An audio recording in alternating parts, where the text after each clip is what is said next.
രാത്രി ഞാൻ ഉറങ്ങിയിട്ടില്ല. ഞാൻ കുറേ സമയം റൂം അടച്ചിട്ടിരുന്ന് കരഞ്ഞിരിക്കുകയാണ്.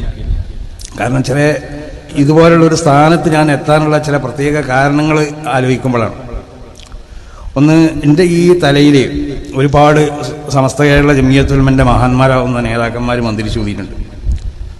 സമസ്ത കേരള ജമിയത്തുൽമൻ്റെ മുൻകാല പ്രസിഡന്റ് ബഹുമാനപ്പെട്ട അബ്ദുൽ ബാരി തങ്ങളടക്കമുള്ള പലരും ഞങ്ങളെ വീട്ടിൽ വരുമ്പോൾ വാപ്പ അവരെ കൊണ്ട് എന്നെ മന്ത്രിച്ചു ചോദിക്കലുണ്ട്. ഒന്നത്, എങ്കിലും ഞാൻ പ്രധാനപ്പെട്ട കിതാബുകളൊക്കെ ഉസ്താദിൻ്റെക്ക് നിന്ന് ഓതിയിട്ടുള്ളത്. അബുൽ ബുശ്ര പി കുഞ്ഞി മുസൈഖ് ഉസ്താദ് എന്നും എന്നെ പറ്റി പറയാത്തൊരു ദിവസമില്ല. നിന്നോടല്ല, ആ നാട്ടിലുള്ള ഓരോരുത്തരോടും എന്നെ പറ്റി പറയും. കിതാബ് ഓതുമ്പോഴൊക്കെ കുട്ടികളോട് പറയും, എടാ നിങ്ങൾക്കാർക്കും ഇത് ഓതി തന്നാൽ മനസ്സിലാവില്ല, അതൊക്കെ പ്രധാനപ്പെട്ട കിതാബുകളൊക്കെ ഓതുമ്പോൾ അത് തങ്ങൾക്ക് മനസ്സിലാവുള്ളൂ. അങ്ങനെ മാത്രമല്ല, മൂപ്പർ അന്ന് ചെല്ലിയ ഒരു വരി പദ്യമുണ്ട്. ഹസിബത്തു കഫി ദുനിയാ വഉഖറാ ബഖീറത്തി ലൗ ഹഖഖ റഹ്മാനു മാ കുൻത റാജിയ. അത് അവരിൻ്റെ അൽഫ്യമൽ മൂപ്പർ എഴുതി വെച്ചൊരു വരിയാണ്. ദുനിയാവിലും ആഖിറത്തിലും എൻ്റെ ഒരു സൂക്ഷിപ്പ് സ്വത്തായിട്ടാണ് നിങ്ങളെ ഞാൻ വിചാരിക്കുന്നത്. ലൗ ഹഖഖ റഹ്മാനു മാ കുൻതു റാജിയ. ഞാൻ ആഗ്രഹിക്കണ ഒന്നിനെ അല്ലാഹു സഫലമാക്കി തരികയാണെങ്കിൽ ഞാൻ ആ വാക്ക്, ഉസ്താദിൻ്റെ ആ വാക്ക് ഇങ്ങനെ ആലോചിച്ചുകൊണ്ട് ഇന്നലെ രാത്രി ഒരുപാട് കരഞ്ഞിട്ടുണ്ട്. പിന്നെ ഒരിക്കലും എൻ്റെ കൈ പിടിച്ചു നോക്കി, എൻ്റെ കയ്യിലുള്ളതായ ഒരു രേഖ ഉണ്ട്. കയ്യിൽ ചില രേഖകളൊക്കെ ഉണ്ട്. ഈ രേഖകളൊന്നും വെറുതെ അല്ല, ഇതിനൊക്കെ ചില ആസാറുകൾ, ഇതിനൊക്കെ ചില അർത്ഥങ്ങളുണ്ട്. ബഹുമാനപ്പെട്ട ശൈഖുനാ ശംസുൽ ബുഖാരി ഓതുമ്പോഴൊക്കെ ചില ഹദീസുകൾ ഓതുമ്പോഴൊക്കെ അത് പറയലുണ്ട്. അപ്പോൾ അതിൽ നിന്നുള്ളൊരു രേഖ നോക്കിയിട്ട് എന്നോട് പറഞ്ഞു, ഈ രേഖ ഇവിടുന്ന് ഇങ്ങോട്ട് കടന്നാൽ നിങ്ങൾക്കൊരു പ്രസിദ്ധി ഉണ്ടാവും. അത് ഞാൻ ആലോചിച്ച് കരഞ്ഞു ഇന്നലെ. ബഹുമാനപ്പെട്ട കണ്യത്തുസ്താദിൻ്റെ ഒരു ദുആ ഉണ്ട്, ബാറക്കല്ലാഹു ഫീ ഇൽമിക്ക്. ഞങ്ങൾ 2-3 ആളുകൾ അവരെ എടുത്ത് ചെന്നപ്പോഴേ, ഞങ്ങൾ അൽഫി ഓതുന്ന കാലത്താണ്, ഞങ്ങളോടൊക്കെ ചോദിച്ചു, ആർക്കും ഉത്തരം പറയാൻ കഴിഞ്ഞില്ല, ഞാൻ മാത്രമാണ് പറഞ്ഞത്. അപ്പോൾ ഒരു സമ്മാനം തരുമെന്ന് പറഞ്ഞിട്ട് എൻ്റെ തലി കൈ വെച്ച് ബാറക്കല്ലാഹു ഫീ ഇൽമിക്ക എന്ന് പറഞ്ഞു. ആ ഇൽമിലുള്ള ബർക്കത്താണ്. അതിൻ്റെ എല്ലാം പുറമെ ഞാൻ പിന്നെ ബഹുമാനപ്പെട്ട ശൈഖുനാ ശംസുൽമയോടുള്ള ആ ബന്ധം, അത് പട്ടിക്കാട് ജാമിയ നൂരിയ അറബി കോളേജിൽ നിന്ന് സിലബസ് പരിഷ്കരിക്കണം എന്നുള്ളൊരു പ്രമേയം അവതരിപ്പിച്ചു. എന്നാൽ അക്കാദമിയിലൊക്കെ കാണുന്ന സിലബസ് പോലെ ഞാൻ ഈ സിലബസിന് എതിരാണെന്ന് പറഞ്ഞ പലരുണ്ട്. ഈ അക്കാദമിയിലോ ഇവിടെയൊക്കെയുള്ള സിലബസിന് എതിരാണെന്ന് ഞാൻ പറയുന്ന പലരുണ്ട്. അന്ന് പട്ടിക്കാട് ജാമിയ നൂരിയിൽ നിന്ന് അങ്ങനെ ഒരു സിലബസ് പരിഷ്കരിക്കണം എന്നുള്ള പ്രമേയം അവതരിപ്പിച്ചു. അത് ഷെയ്ഖുന അറിഞ്ഞതോടെ മുതൽ ഷെയ്ഖുന എന്താക്കിയെന്നറിയോ, അതിന് കർശനമായ തീരുമാനങ്ങളുമായിട്ട് നേരിട്ടു. അന്ന് 19 ആളെ പുറത്താക്കി. ആ 19 ആളെ പുറത്താക്കിയെന്ന് ആദ്യം എൻ്റെ പേര്.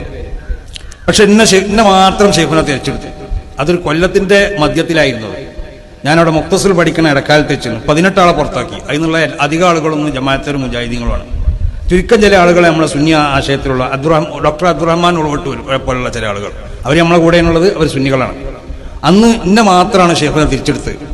ആ തിരിച്ചെടുത്ത് ഞാൻ അവിടെ 2ാമത് ആ കൊല്ലം പൂർത്തിയാക്കി. പിറ്റത്തെ കൊല്ലം ഞാൻ പിന്നെ അത് ജീവിതത്തിലുള്ള പിന്നെ ജമാലിയിൽ പോയത്, അതൊക്കെ വലിയ കഥകളാണ്. അതിലേക്കൊന്നും ഞാൻ ഈ അവസരത്തിൽ കടക്കണില്ല. അങ്ങനെ ഞാൻ ദൈവബന്ധു പോയി ഖാസിമി ബിരുദം എടുത്ത് വന്നപ്പോൾ എൻ്റെ വാപ്പാനോട് 2-3 പ്രാവശ്യം ഷെയ്ഖുന വളരെ വേദനയോടുകൂടി പറഞ്ഞു, നിങ്ങളെ മകനെ ഞാൻ മുത്തവല്ലിൽ 6 മാസം പേര് വിളിച്ചു, പിന്നെ അങ്ങോട്ട് വന്നില്ലല്ലോ. അങ്ങനെ ഞാൻ ഷെയ്ഖുനാനെ കാണാൻ വേണ്ടി ഷെയ്ഖുനാൻ്റെ വീട്ടിൽ എൻ്റെ മന്ദിരായ ഉസ്താദ് പി കുഞ്ഞി മുസ്ലിയാർ എന്നോട് പറഞ്ഞു, നിങ്ങൾ മൂപ്പരെടുത്ത് പോയി നന്നാവാതെ നിങ്ങളെ മുഖം തന്നെ എനിക്ക് കാണണ്ടാണ്. അങ്ങനെ ഞാൻ ആദ്യം ഒന്ന് വന്നു. ഷെയ്ഖുന എന്നെ കണ്ടപ്പോൾ വാതിലടിച്ചു. 2ാമത് വന്നു, അന്നും വാതിലടിച്ചു. 3ാമത് വന്നു, അന്നും വാതിലടിച്ചു. 4ാമത് വന്നു, അന്നും വാതിലടിച്ചു. ഇത് എൻ്റെ ജീവിതത്തിലുണ്ടായ ഏറ്റവും വലിയൊരു സംഭവമാണ്. 5ാമത്തെ പ്രാവശ്യം ഞാൻ ഷെയ്ഖുനാൻ്റെ അടുത്ത് വന്നപ്പോൾ ഷെയ്ഖുന വാതിൽ തുറന്നു.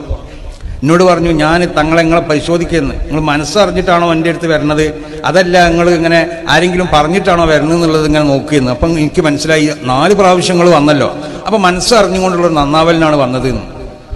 അപ്പം ഞാൻ ഷെയ്ഖുനാനോടൊരു വാക്ക് പറഞ്ഞു, ഷെയ്ഖുനാക്ക് ഞാൻ മനസ്സറിഞ്ഞിട്ടാണോ അല്ലേ വരണത് എന്നുള്ളത് നോക്കാൻ 4 വട്ടം തന്നെ നടത്തണ്ടല്ലോ. ഞാൻ ആദ്യ പ്രാവശ്യം വരുമ്പോൾ തന്നെ എൻ്റെ ഹൃദയത്തിലേക്ക് നോക്കിയാൽ പോരെയെന്ന്. അതിൽ ഷെയ്ഖുന അവിടെ നിന്ന് എണീച്ചപ്പോൾ എനിക്ക് പേടിയായി, എന്തെങ്കിലും ചെയ്യുമോ എന്നുള്ളത്. എന്നോട് ചോദിച്ചു, എന്തെങ്കിലാ പറഞ്ഞെന്ന് ചോദിച്ചു. അപ്പം ഞാൻ കുറച്ച് അങ്ങോട്ട് തെറ്റി നിന്നിട്ട് അതെന്നെ ആവർത്തിച്ച് പറഞ്ഞു. അപ്പം ഷെയ്ഖുന ഒന്ന് ചിരിച്ചിട്ട് എന്നോട് ചോദിച്ചു, പിന്നെ നിങ്ങൾക്ക് എങ്ങനെ അത് മനസ്സിലായി എന്ന് ചോദിച്ചു. അപ്പോൾ മൂപ്പരെ മനസ്സിലാക്കിക്കൊണ്ട് നമ്മൾ എന്തെങ്കിലും വിഷയങ്ങൾ പറഞ്ഞാൽ അത് വളരെ സന്തോഷമാണ്. നിങ്ങൾക്ക് എങ്ങനെ അത് മനസ്സിലായി എന്ന് ചോദിച്ചു. നമ്മളെ പിന്നെ ഉസ്താദ് പറഞ്ഞതുപോലെ നിങ്ങൾക്ക് എന്താ വേണ്ടിയെന്ന് ചോദിച്ചപ്പോൾ ഒപ്പം സുഖത്ത് കൂട്ടിയാൽ മതി എന്ന് ഞാൻ പറഞ്ഞല്ലോ, അതേപോലെ. അപ്പോൾ എന്നോട് പറഞ്ഞു, പിന്നെ നിങ്ങൾക്ക് എങ്ങനെ അത് മനസ്സിലായി? ഞാൻ പറഞ്ഞു, അന്ന് പട്ടിക്കാട് നിന്ന് ഒരു അബ്ദുൾ റസാഖിനെ പുറത്താക്കിയ ഒരു ക്രിസ്ത്യാനിനെ പുറത്താക്കിയ ഒരു സംഭവമുണ്ട്. ആ സംഭവം ഇപ്പം ഞാൻ വിവരിക്കണില്ല, അത് സമയമില്ലാത്തതുകൊണ്ട്. അങ്ങനെ ആ സംഭവം ഞാൻ പറഞ്ഞു.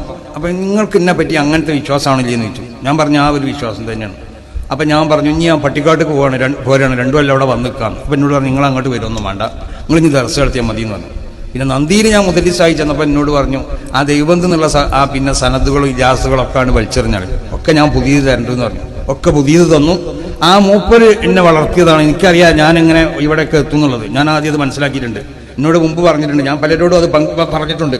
സമസ്ത കേരള ജമിയത്തുൽ ഉലമയുടെ മെമ്പർ ആവാത്ത കാലത്ത് എന്നോട് പറഞ്ഞിട്ടുണ്ട്, നിങ്ങളെ ഞാനത് മെമ്പറാക്കുന്നു. നിങ്ങൾ ആ മൂസൻ്റെ അടുത്ത് പോയിട്ട് ജനറൽ ബോഡി മെമ്പർഷിപ്പിൽ ഒന്ന് എടുത്തോളി എന്ന് പറഞ്ഞു. ഞാൻ ജനറൽ ബോഡി മെമ്പർഷിപ്പ് എടുക്കാൻ പോയിട്ടില്ല.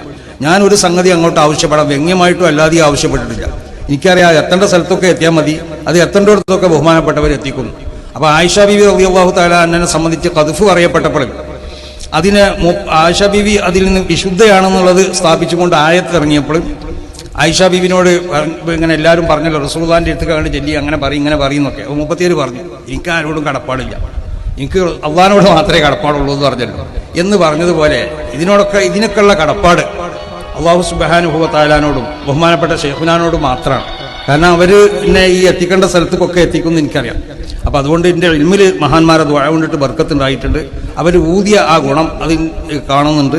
ശൈഖുനാ ശംസുൽ ഉലമ അവരെ മരണത്തിൻ്റെ ശേഷവും നമ്മളെ ഓരോ സംഗതിയിലും ഞാൻ പല സംഗതിക്കും എന്നെ വിളിക്കപ്പെടലുണ്ട്.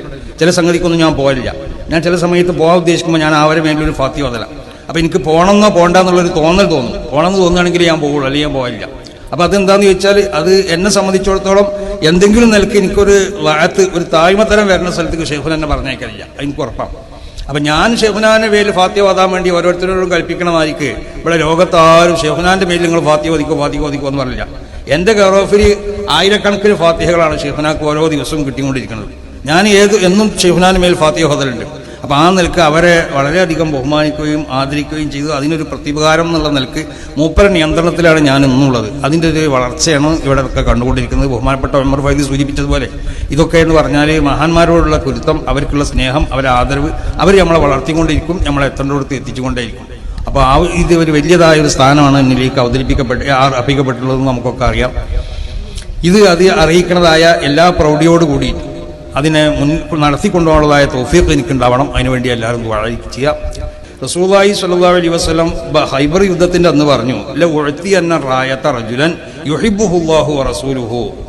നാളെ കൊടി ഞാൻ കൊടുക്കും, ഈ യുദ്ധത്തിൻ്റെ നേതൃത്വം ഞാൻ ഏൽപ്പിക്കും അള്ളാഹു റസൂൽ ഇഷ്ടപ്പെടുന്ന ഒരാൾക്ക്.